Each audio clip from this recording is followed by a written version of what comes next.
J'ai 65 ans et je suis bénévole à Électriciens sans frontières depuis mi-2018, depuis mon départ en inactivité. J'ai adhéré à Électriciens sans frontières, d'une part pour faire travailler mes neurones, comme on dit, mais aussi parce que pour l'accès à l'électricité et à l'eau, il y a maintenant des solutions simples et c'est vraiment injuste que ces communautés n'aient pas accès à ces solutions qui sont techniquement assez simples. La mission se déroulait sur l'île d'Anjouan aux Comores et dans une commune rurale, la commune de Emre Mani, voilà, dans un centre de santé. La problématique, c'est l'accès au réseau électrique qui est très aléatoire. Si j'avais à le résumer, je dirais que c'est de temps en temps et pour pas très longtemps, quoi. Donc vous imaginez bien que pour faire fonctionner un hôpital, et en particulier une maternité, c'est pas possible, quoi. Donc l'objectif, c'était en parallèle de leur installer une centrale solaire qui couvre les besoins de base. C'est l'éclairage et puis des prises pour les faibles consommations. Je suis parti de France avec un collègue, Philippe Perrin, et puis en cours de route, une équipe du lycée d'Embeni de Mayotte. Donc c'est là vraiment la grosse particularité de cette mission et c'est vraiment un partenariat gagnant-gagnant. Sans le lycée, clairement, on n'aurait pas pu faire ce chantier dans les délais impartis. Et puis pour les lycéens, c'était gagnant parce que ce chantier avait valeur de stage d'entreprise absolument nécessaire pour valider leur BTS deuxième année.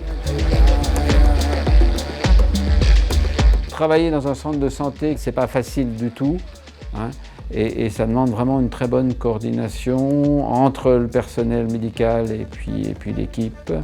Et donc chaque fois qu'on avait besoin de couper une partie du bâtiment, on devait reboucler avec les membres de l'équipe médicale présente pour éviter d'incident. Bon, ça s'est plutôt bien passé. Il n'y a qu'une seule fois où on a dû interrompre les travaux, mais pour la bonne cause, c'était une dame qui arrivait pour accoucher d'urgence. Il était hors de question de faire courir un quelconque danger aux élèves du fait que le travail était sous tension, quoi. Un des gros aspects du BTS, c'est la sécurité au travail. Donc voilà, il fallait qu'on soit exemplaire, y compris vis-à-vis des élèves.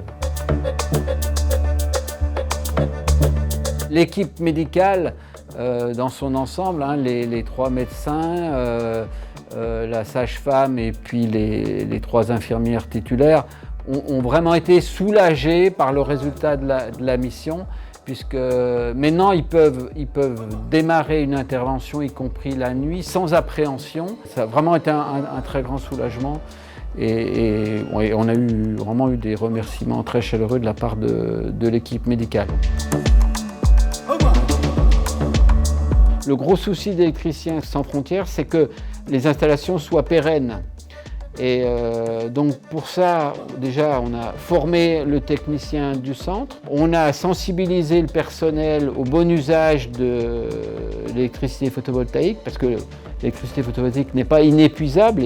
Et puis on va passer un contrat de maintenance avec une entreprise locale pour les dépannages plus compliqués.